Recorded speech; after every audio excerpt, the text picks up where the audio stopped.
largest religion and way of life in America and throughout the world, second only to Christianity. Islam is embedded in the DNA of America. We know that from those early generations of people that came here, forced into chattel slavery against their will. We know that a great majority of them were Muslims. So oftentimes in this work that we do and in this way of life, this faith tradition that we strive to live, we like to say oftentimes that we hope that we are a manifestation of their prayers, of those people that were brought here to America, that some of their offspring and some of their progeny and some of their lineage will go on to practice the faith that they practiced before they were brought here, and they were robbed of their name, their language, their culture, and certainly we know of their dignity. And this is not a conversation about slavery, but nonetheless, we have to make the link between slavery and the people that came here and now where we find ourselves as Muslims living in America today, particularly Black Muslims. Well, as an aside as well, I know Zarina said that there were some copies of the book there. And in this particular book, on the cover, we actually use an image. And if you happen to have the book on you, and so Zarina or Dr. Nisa, you can hold it up for those that may not have it. I can't see you all, so I don't know how the room is set up. You'll see that there's a doorway that's draped behind that arch and behind the American flag. That's called the door of no return. It is known as the portal where many of those people came. And we use that one literally and metaphorically, that for us as Black Muslims living in America, we were born here, we were raised here, we've been here for generations now. We don't have, quote unquote, a back home to go to. Many of the people that have immigrated here to America, and I understand we have some of our immigrant brothers and sisters. And when I say immigrant, I'm talking about really from different ethnicities. You may be first, second, or third generation immigrant, I don't know, but I'm just making a distinction between the Black American Muslim and the immigrant Muslim, that many of the immigrant Muslims, they have homeland that they can directly trace. They have relatives back in these places, whether it's Pakistan or any of the other places that we know Muslims live today throughout the world. But for us, we aren't able to find, in most cases, more often than not, any link to our people that were part of or that are connected with the original tribe that we were from. So for us, Islam in Black America is the Islam that we know. We live it, we breathe it, we try to strive to focus on that to the best of our ability. And part of our striving to not just propagate Islam, but to make sure that the American public and all of us are informed about Islam, its traditions, what Islam has to offer, and what Islam is about, is that we have a vested interest in protecting the narrative. Thus, the subtitle of this work, examining the past, assessing the present, and looking towards the future, because we can't really look at any faith tradition today and have a full understanding of it without first examining those first two things, examining the past and assessing the present. We have to look at these things in order to have a vision and a blueprint for the future. So we just want to spend a few minutes this afternoon just laying some of the groundwork about the history of Islam in America and the Black American tradition. Now, I would do something, if I could see you, this would really be more of an effective exercise, but I don't really need to see you in order for this to happen, because I can kind of guess what the responses would be. I'm going to name some people, and when I name any of these people, I want you just to raise your hand, or if you don't raise your hand, you can nod and acknowledge if you've ever heard these names before, the people that I'm going to mention. Malcolm X, Muhammad Ali, Imam W.D. Muhammad, Imam Zaid Shakir, Imam Siraj Wahaj. Those are some of the people we can mention. I would imagine that among most of our guests there, almost everybody in there probably raised their hand. Am I correct? Yeah. So now I have some other people that I want to mention. All right. Edward Blyden, Noble Drew Ali, Imam Wali Akram, Haj Hisham Jabber, Imam Nafia Muhammad, Professor Muhammad Ezzuddin, Sheikh Al-Haj Ahmed Tawfiq, I would imagine that not many hands went up just then, did they? A few, but I would venture to say not as many as what went up in the first iteration of people that I mentioned. And I say that because the first iteration of people that I mentioned all trace their roots back to what is known as the most prominent organization that emerged from the Black Muslim tradition, which would be the Nation of Islam. And we can't even begin to give a full history of the Nation of Islam, but certainly we're going to touch on some points there as we like to connect the dots in the overall picture of Islam in Black America. But that second set of names that I mentioned, all those people that I mentioned are people who in their own way made enormous contributions to the spread and propagation of Islam in Black America outside of the Nation of Islam tradition, meaning that even during the days of the Nation of Islam, the early days and all the way up to into the 70s and even now, because some of their children have continued in this tradition. Those men that I mentioned and those women that also are part of some of those movements, some we know about, some we don't know about. There's research that have been done on them, but not much has been written. They made an enormous contribution. So I want everyone to understand that when I'm talking about Islam in Black America, although the Nation of Islam, and then as it evolved into what today is known as the Community in Association with Imam W.D. Muhammad, and then the resurgence of the Nation of Islam that was rebuilt back in 1978 and is led today by Minister Louis Farrakhan. I don't want anybody to think that those are the two only manifestations of Islam in Black America. Islam in Black America is a rich mosaic of different traditions, different understandings, a varied amount of interpretations and all of those things. I have to lay that as groundwork, and hopefully that's going to become important with some of the things we mentioned. And if you go through the book, I actually have a listing of some of those early communities. There's a whole page, 2 pages of them that go back to the early 1900s and go all the way through today. And one of those people that I mentioned as an aside, by the way, is Edward Blyden.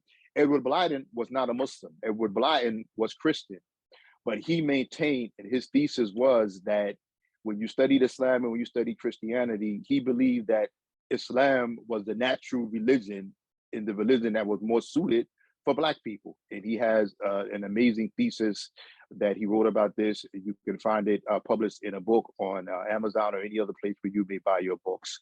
So I just wanted to lay that out as foundational. But certainly out of all those groups, we know that the one that enjoyed the longest history this year now will be 93 years since its inception, is the Nation of Islam that was began back in 1930.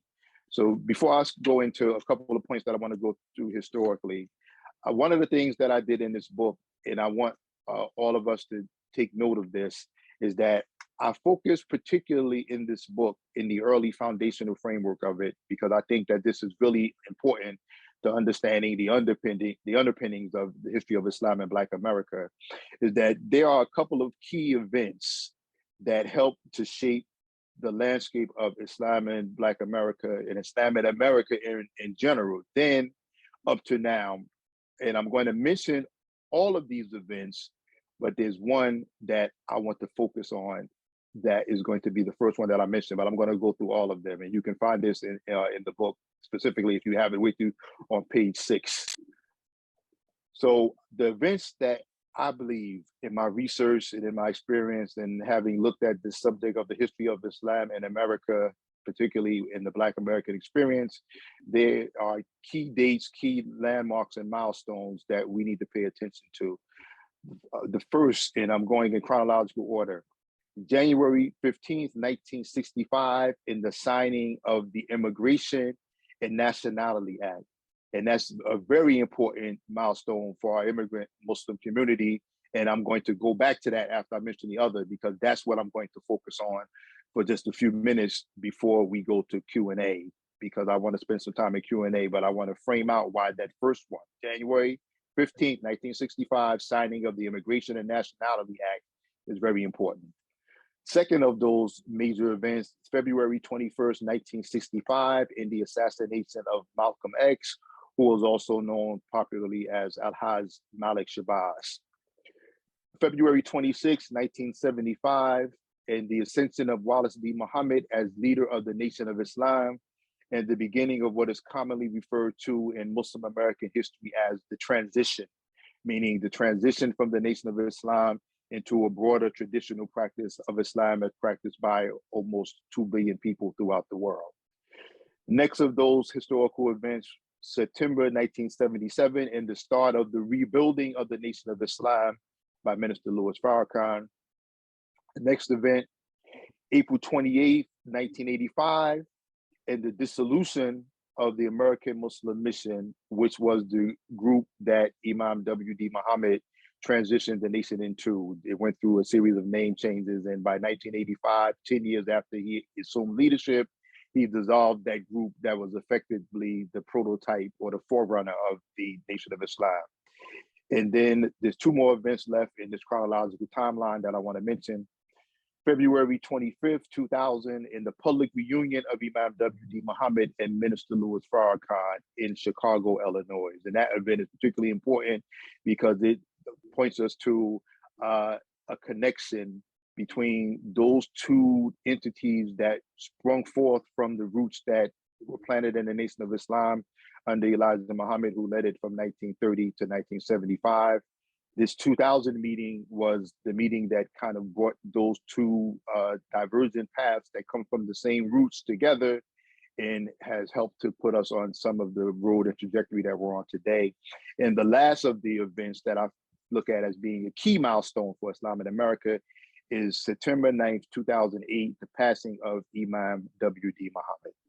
So I know you're probably saying, oh, he's going to bore us and inundate us with all these dates and stuff. No, all that stuff is in the book. I have a bunch of statistics that are relevant and that I think that we all would want to go and look at, because oftentimes, you know, we need to look at the data that exists in order to be able to really do an assessment of how we move and plan forward. I mean, the only way that we're going to be able to accurately do anything, of course, is to have research and, you know, factual data and information that will impact and, you know, help our decisions to be sound decisions that will give us success now and hopefully for future generations.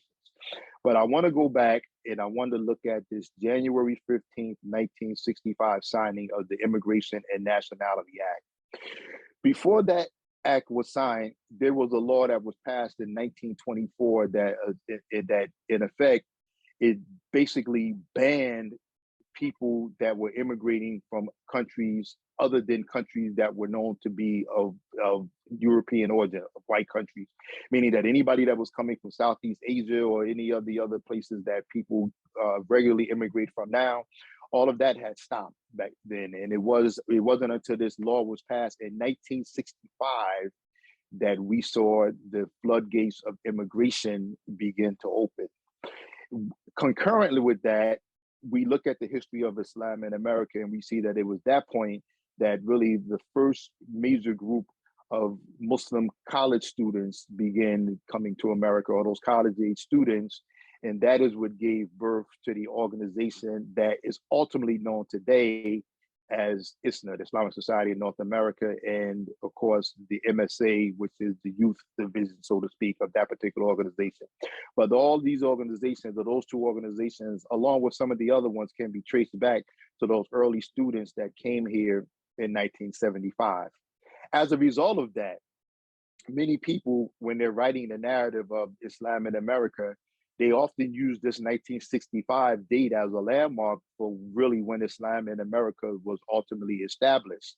And to do that, I submit humbly to you that that is certainly a false narrative, because we know that, again, Islam existed within the construct of the Nation of Islam, outside of the construct of the Nation of Islam, and some of those organizations or some of those organizational leaders that I mentioned. I didn't mention all of their organizations. They're listed in the book, and this information is also readily available.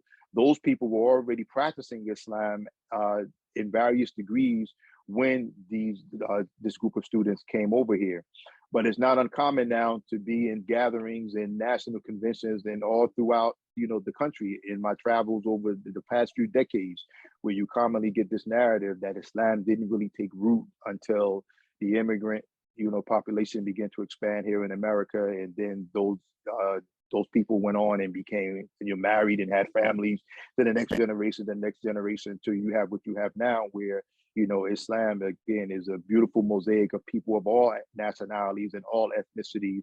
And there's no land in the world that's been more welcoming of Muslims from all different ethnicities and cultures and nationalities than America. We understand that and we see that. But this was made possible back in 1965. But I needed to talk about that, and I needed to frame that out for you, because now what we have is we have a situation where when we start talking about America and the idea of Islam in America, we're dealing with an issue where in many cases, for lack of a better way to frame it, we're looking at almost two Islams in America. There's one faith tradition that's shared by many, but we're looking at two different paradigms all too often. And because of that, what often happens is that Muslim American issues often become disconnected from Black Muslim issues. And this becomes an issue, and this becomes a problem. And it also becomes one of the major, it has a major implication upon how the history of Islam and Black America, or Islam in America specifically, is even written. So I want us to all bear that in mind, that when we're looking at the history of Islam in America, that everyone is ultimately going to be informed and primary influenced by the lens that they view Islam through. Meaning what? That oftentimes their journey to Islam and their development in Islam is going to be the thing that primarily becomes the default narrative. But when we do that and we don't look at the overall picture, then we start to go down this path where we exclude and minimize, the other narratives that are important. And it's all of these things all together that gives us a complete picture of the state of Islam in Black America. Again, there's so much to unpack, but for the few minutes we have together before we go into Q&A, I just want to touch on specifically, because it definitely relates to where we are now. I want to touch on this history of the Nation of Islam in Black America and how it evolved into the community we know today as the community of Imam W.D. Muhammad. And again, I've been to your city, to your area in the past, and we've often given presentations around the idea of bridging the gap between immigrant and indigenous Black Muslims. We always had conversations and engagement with one another on how to better build relationships and how to make contributions on into this religionist way of life, that we both share. And although we have our own cultural nuances and things like that, we're all united, no matter what color we are, by a central belief that there's no God deemed worthy of worship as a God except Allah, and that Muhammad, to whom the Quran was revealed, is his messenger. So no matter where we come from, no matter what color we are, no matter our social economic status, these things remain consistent across the board for all Muslims. But when it comes to a historical analysis, we have to look at the different things that help make up Islam, because when we do that, then we are able to better appreciate each other's journey, and we're better to appreciate each other's history. So I want to talk about the Nation of Islam. And the reason I talk about the Nation of Islam is because oftentimes when we talk about the Nation of Islam and we talk about Islam in Black America, there's two key people that immediately come to mind. And we mentioned them in the exercise that I asked you to do at the beginning. You have Muhammad Ali, and then before him, you have Malcolm X. But oftentimes what people forget is that both of those people, they had a teacher. They had someone who introduced them to Islam as they knew it. And although Muhammad Ali will go on to further evolve in a way that Malcolm didn't fully evolve because he didn't live long enough, both of them can trace their Islamic lineage back to what Elijah Muhammad taught that he got from his teacher who introduced him to Islam back in 1930. And the reason that Elijah Muhammad is so important is because out of all of the studies that have been done on Islam in America, but first, let's back up. Out of all of the faith traditions in America, there's no segment faith tradition that has been written about, studied, and chronicled more than the Black Muslim tradition. And it's really uniquely interesting to me that out of all of the aspects of Islam that sociologists and social scientists and the others have studied, that they always find a way to hone in on Islam and the Black American experience.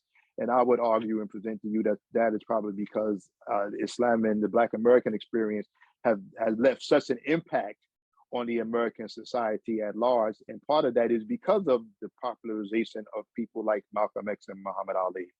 Because just think about back in 1964, during a time when the civil rights movement, was at its peak, and all of us know the reality of things that were going on in America at that time. And unfortunately, we're seeing still some of the vestiges of white supremacy that are still lingering today.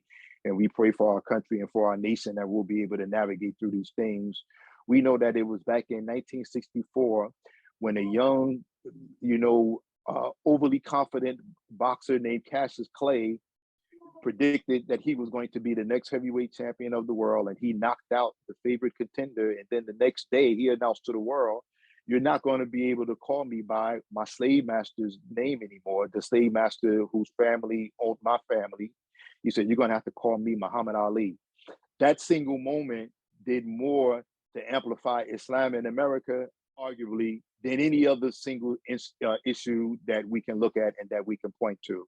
And it's because of that that Islam became really famous in the Black community and in the Black tradition. And it gave birth to many people taking Islamic names. And then even in the Black culture, people adopting or formulating Islamicized names that aren't really rooted in Islam, but are certainly Islamically inspired.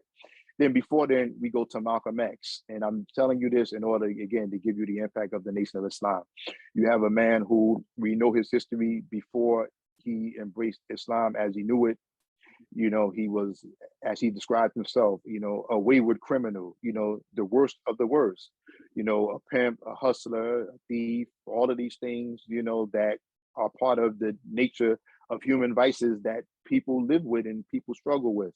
But once he heard something that resonated with him, that came from Elijah Muhammad, that came from the appropriation of Islam that Elijah Muhammad gave to him and was giving to the world at that time, it drastically and dramatically changed his life. And I want you to hone on what I said in appropriation of Islam, because certainly not everything that Elijah Muhammad taught that we can find to be consistent to the letter with what is found in the Quran and the prophetic tradition, but it is all certainly rooted in that. Because if you study the tradition and the history of Elijah Muhammad, you would find that he was given 103 books by his teacher to read, a list of 103 books. He told him that you can find these books in the Library of Congress. And when he went to read those books over a period of time that he was on the run and he was in and out of Washington, D.C., where he had access to these texts, he said that the common theme in all of these 103 books that he read was that every one of those books had some aspect of the life of Muhammad, the prophet, prayers and peace be upon him. So we see early on, and also he added to that the 104th book he was given was the Quran, and that the Quran was the best and the most unique book that he was given. And of all the books that he read, the Quran was the most important. So you can see that he looked at the Quran and he looked at what he read in these 103 books about the Prophet Muhammad, and he was able to use that to appropriate an Islam that he felt would fit specifically the goals and needs and aspirations of Black people in America during that time, in peak time from the 1950s, all the way up. But he actually led the Nation of Islam from the 30s up until 1975. And then it was upon his passing that his son, Imam W.D. Muhammad, became the leader of the Nation of Islam. And then he embarked upon a series of reforms over what would be construed as a 10-year period, where he moved the Nation of Islam from an organizational entity that focused primarily on Islam viewed through the lens of the Black experience into a mainstream Islam that was consistent for the most part with Islam that was taught all throughout the world in America and in the predominantly Muslim lands. And I say that today because even today, if you look at the landscape of Islam in America, that you would see the various different immigrant communities and immigrant organizations and all of those things that are part of the landscape of America today. And on the other side, so to speak, you would see that the largest identifiable group of Black or African American Muslims is still the community and association with Imam W.D. Muhammad, even this year being 15 years since his passing. And all of those people, even those that came in after 1975, they all can trace their roots back to that original organization, the Nation of Islam. So again, out of the dozens of organizations that we mentioned that played an indelible part of the development of Islam in Black America, the Nation of Islam is by far one that I think that merits study and merits consideration. And I think that when you do a study of the Nation of Islam and you see how the Nation of Islam evolved, you'll also be able to see how the environment still remained for many people that the Nation of Islam was ultimately rebuilt, because there was still a segment of people that needed to be reached that necessarily could not be reached through the prophetic tradition for various reasons, and God knows best. That's a conversation for another day. But I wanted to frame all these things out for you because I wanted to leave you with this more than anything else, that Islam, as we view it as Muslims, is a perfect religion and way of life that's practiced by us, a collection of almost 4 to 6 million imperfect people in America and 2 billion people throughout the world. So we're not perfect. The community is still growing. We're still emerging. We're still developing, and we're still trying to get it right. And one of the things that has been a challenge for Islam, particularly in Black America, is then it connects back to what I mentioned in the beginning of our discussion this evening, is that we didn't have, as Black Americans, a template that we could build from, meaning we didn't have a prototype on what Islam in the prophetic tradition can look like. So we ultimately, in many cases, just had to pick up from various of the immigrant expressions of Islam and try to make that fit for us. This is the conversation that I was privy to have with Imam W.D. Muhammad when we began to talk about and share some of the challenges we had in moving the nation from where it was in 75 into the mainstream of Islam in America. So I just wanted to mention that as an aside, that we have all of this, this conglomeration of different ethnicities, different cultures, and none of them take importance or take a superiority over the other, because as Muslims, we're taught that the only superiority that one has over another is in your consciousness and your reverence of your Lord, the reverence of your Creator. And the Prophet, peace and blessing be upon him, told us there's no Black superiority over white, there's no white over Black. So none of these things have a basis in Islam. But because we're Muslims and we're trying to practice and we're imperfect in this, the human tendencies that we have to congregate with our own and to propagate our own culture and our own traditions and proclivities above those of others, this is just part of the human nature. And this is something that we all have to balance in order for us to be able to peacefully coexist on this shared journey that we're on, which is this journey of Islam in America. So again, as I told you in the beginning, I apologize that we weren't going to have a chance to really go in depth to some things that I really wanted to go in.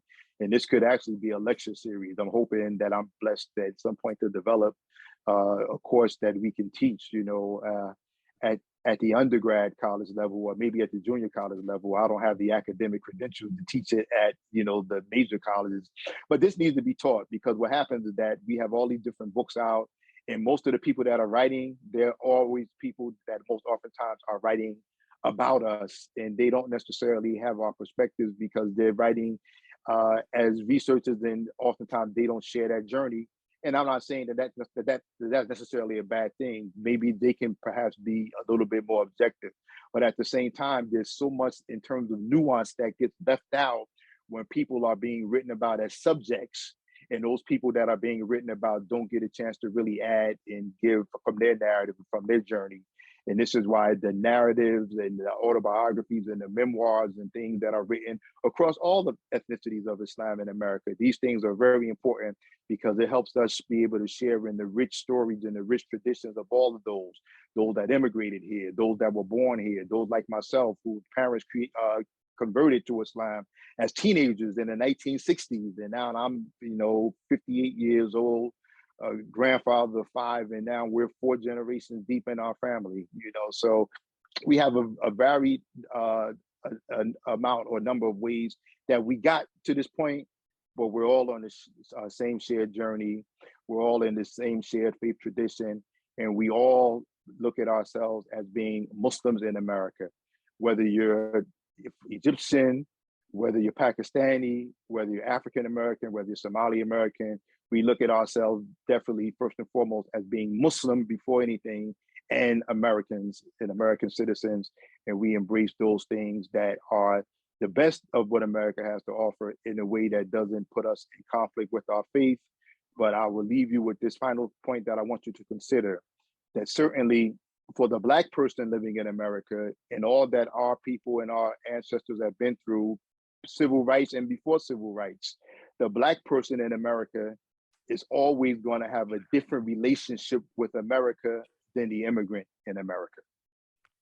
Always going to have a different relationship.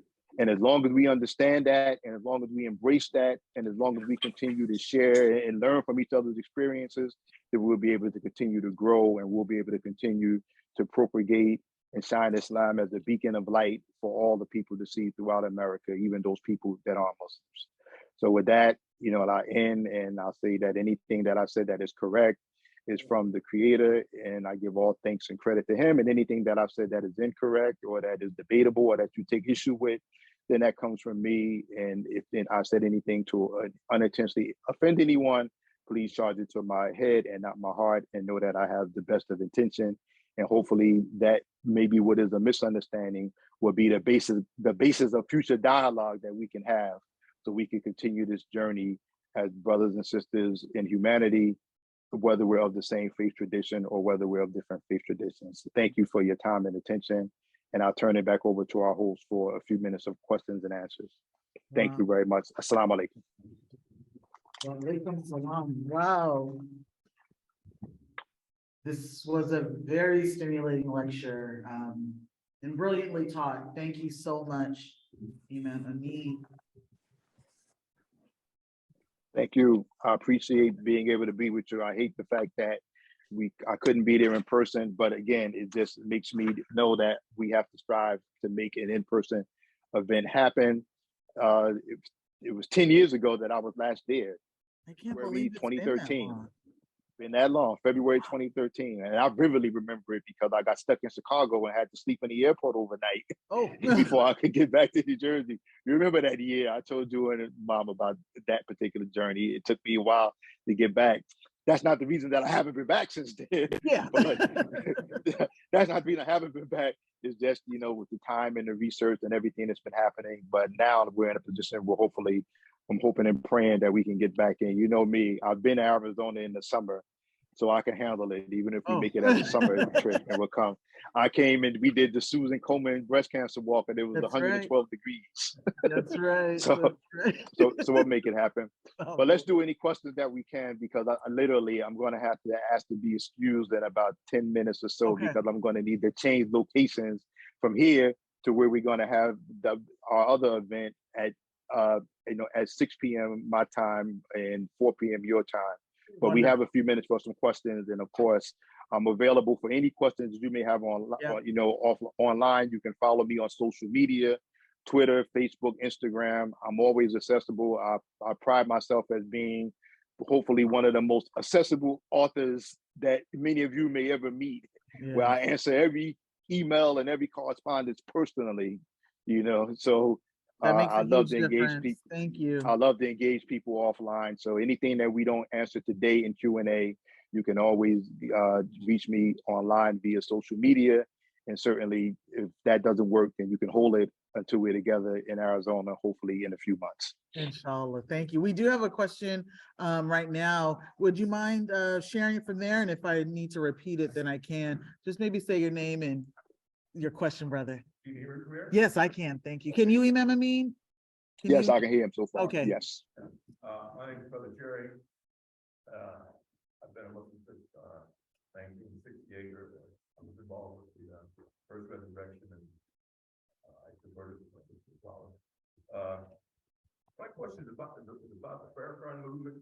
And can you move a little closer to him, Zarina, just a little, because I can hear him. Yeah, if you don't mind, but it's a struggle. Just a little closer. Okay. Is that better? That's much better. Yeah, my question is about the Farrakhan brothers. And I'm on the funeral committee back in Illinois, where it's my hometown. I'm just here for the winter, but nevertheless, one of the issues that always come up is, you know, the burial ground that we have is for Muslims in the Illinois burial ground, and the question comes up always: well, are the Farrakhan brothers Muslims? Can they be buried in the Muslim? You know, because obviously we wouldn't bury Christians in the Muslim burial ground. The question is then, and you know, the issue always comes up about Farad Muhammad. Yeah, I understand. I get it. I get you. And so what was your thought on that?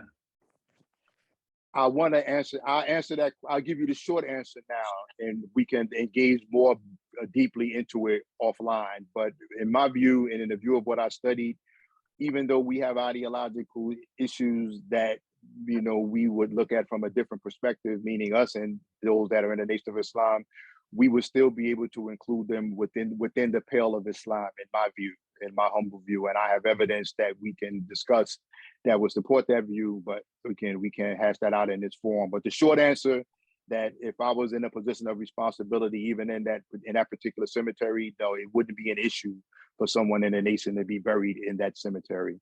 And Allah knows best, God knows best. As I said, we could have a more substantive conversation about that offline, because that would take us into some areas that we didn't cover in the lecture, and it wouldn't be fair to our guests that are there that aren't Muslim, that don't know the foundational backdrop for the question that we're even talking about. Agreed? Agreed. Well, maybe I get your contact information. Absolutely. Yes, of course. Yes. You can get it. You can get it from my niece or my big sister, Attorney Zarina or Dr. Nadir. You can get it from either one of them. It's no problem. All right, shukran, brother. Thank you, Brother Jerry. Okay, I have a question here, and then I'm going to go over to Sister Kauthar. Okay, great. Thank you. We've got to do rapid fire here. So the Muslims that aren't practicing, but the Muslims that are practicing rather, but they're not part of any particular mosque or masjid. Yes. What do you say is the driving issue to that? And maybe we'll also kind of caveat that with the African-American Muslims that aren't maybe involved. They're practicing, but not about mosque. We talked about this last night again. And I hope that, are we sharing recording from last night or no? No, I don't think we recorded.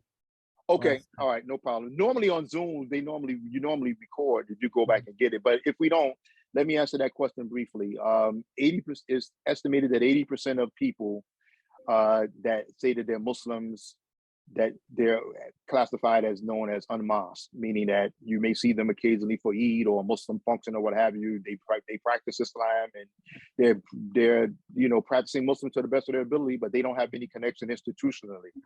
And I argue, at the expense of being accused of castigating any mosque, but I'm not talking about any particular one mosque or Islamic center or masjid, but the model in and of itself oftentimes does not address the needs of many of those people, so they don't find a need to be attached to it.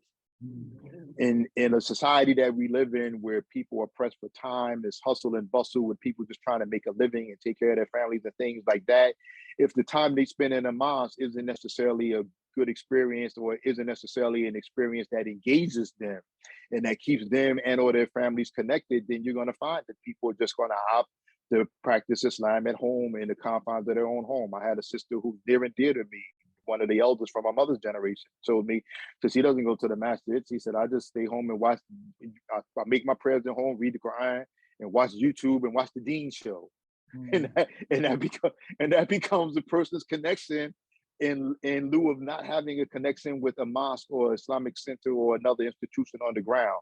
So what I argue in the book is that we have to reimagine and rethink the role of the masjid so it becomes more accommodating, so we can get some of those 80% that are unmasked back into the institutional fold.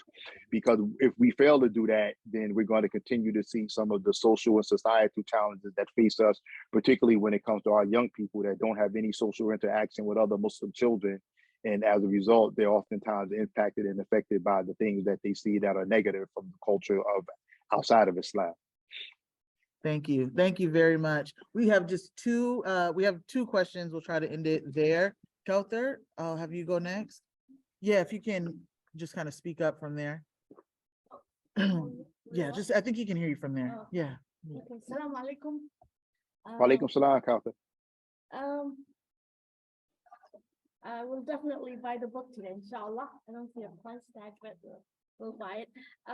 You talked about history of Islam in Black America and past, present, and future, right? So if we look at the past, we will definitely and we should appreciate the Nation of Islam's role in making, bringing people of like Muhammad Ali and Malcolm X and so on. So that is to be appreciated, of course. When we look at Islam in Black America today, we have most of them in mainstream, what we know mainstream Islam, right? Which is appreciated. For the future, I would hate to see divisions between African-American Muslims, what you called indigenous Muslims, maybe born Muslims like Sister Zarina, and we have converts who, like some of the brothers here, and we have the immigrant Muslims, such as myself, and then we have the born here Muslims. All these groups, you want to put them all together under the same roof, and you want to see one Islam, not 4 or 5 different types of Islam. How do you bridge that gap? How do you bridge the gap? You bridge that gap. You bridge that gap, Kauthar, by the very things that I mentioned, by engaging each other and sharing in each other's histories and historical development. And we've seen many cases throughout America. I see it there when I visit Tempe and many other places of the 100 masajids and centers that I've been through over the course of my work. We see many communities where Muslims of various ethnicities could work together and strive together and have wonderful relationships. But what I find to be the fundamental common link between all of those relationships that work is that each person respects the other person's journey and perspectives of how they got to Islam. Meaning that you can't expect that the African American or Black American Muslim is going to be okay when they're maybe 3 generations in now, and they're in some place and somebody's talking about, when I first got to Phoenix in 1980, there were hardly no Muslims here, and we were the first Muslims. See, that becomes problematic, and these are the kind of conversations that happen. And consequently, you're going to find that those immigrants that were born here are going to feel some type of way when people in the Black American community look at them as being the same as immigrants that immigrated here and don't look at them as being quote unquote full American Muslims. So it's work to be done on both sides, but the way to bridge that gap, and it's funny because the topic which you mentioned is the topic of the paper that I wrote the abstract for and that I presented when I first met our dear hosts 22 years ago now. Bridging the gap between immigrant and indigenous or Black Muslims, because there's ways to bridge those gaps, but it has to start from the platform of mutual respect of each other's cultural differences, knowing that at the end of the day, we share the same faith tradition. So we don't have to have 4 Islams. We'll have one Islam that's based on La ilaha illallah, there is no God but Allah, Muhammad Rasulullah, Muhammad is his messenger, but embraces the cultural and other differences of those people without taking them out of the pale of Islam. That's how we bridge those gaps. And each generation, we hope and pray will get better at it, because each generation that succeeds is going to have more practice at having done it. And they'll be able to look at the blueprint of past generations to see what worked and what didn't work to facilitate those relationships. Does that make sense? Yes. Awesome. Thank you so much. And that's what Children of Adam project is about. That's what it's about. We want to keep having these dialogues, different communities, so that we can understand our nations and our tribes to get to know each other. There was one other question, but I'm seeing the time. Would you mind? I can take. I'll take it. No Last one. yes. Okay, brother, please.